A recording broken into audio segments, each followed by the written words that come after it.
Hello and welcome. It's freezing still and we're into May.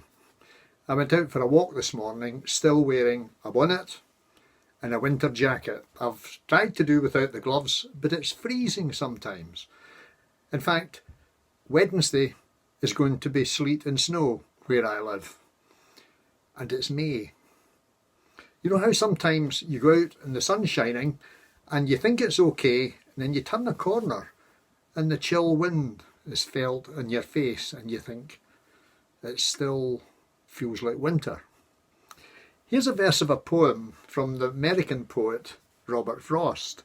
This is a verse that talks about the kind of spring we're having. The sun was warm, but the wind was chill. You know how it is on an April day.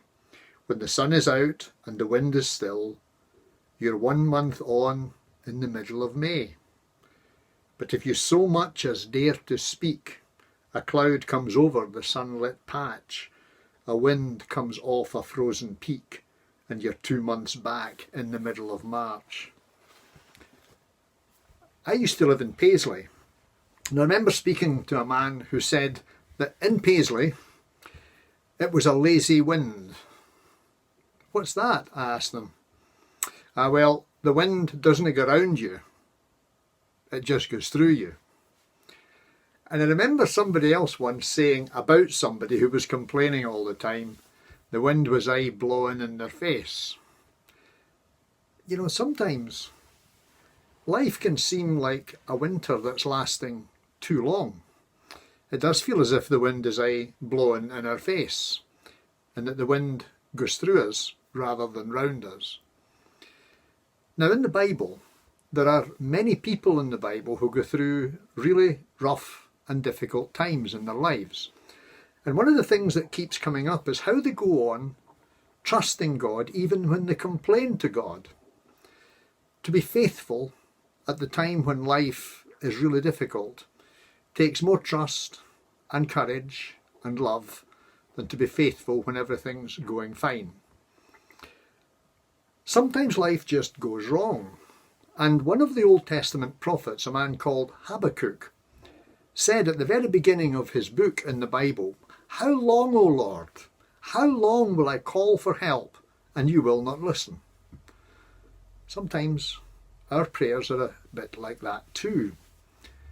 When illness comes to us or to family members, when we've got family worries, we've got concerns about our work, perhaps there's been a bereavement and we've got the long struggle with grief.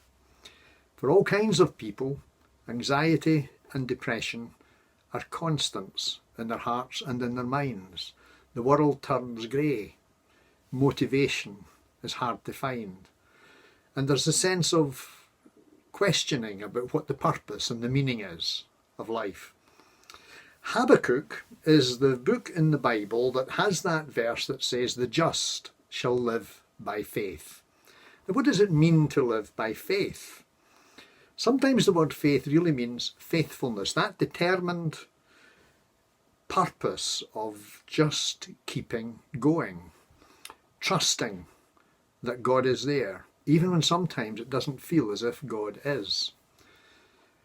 There's another very interesting song that was written and sung early last century.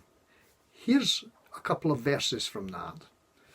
"God hath not promised skies always blue, flower-strewn pathways all our lives through. God hath not promised sun without rain, joy without sorrow, peace without pain. But God hath promised strength for the day, rest for the labour and light for the day, grace for the trials, help from above, unfailing sympathy, undying love." So what has God promised? Grace sufficient. That underlying strength that comes from God knows where, and I mean that, God knows where. And God does know, and God's grace is sufficient. There are periods of our lives that feel a bit like this spring has been.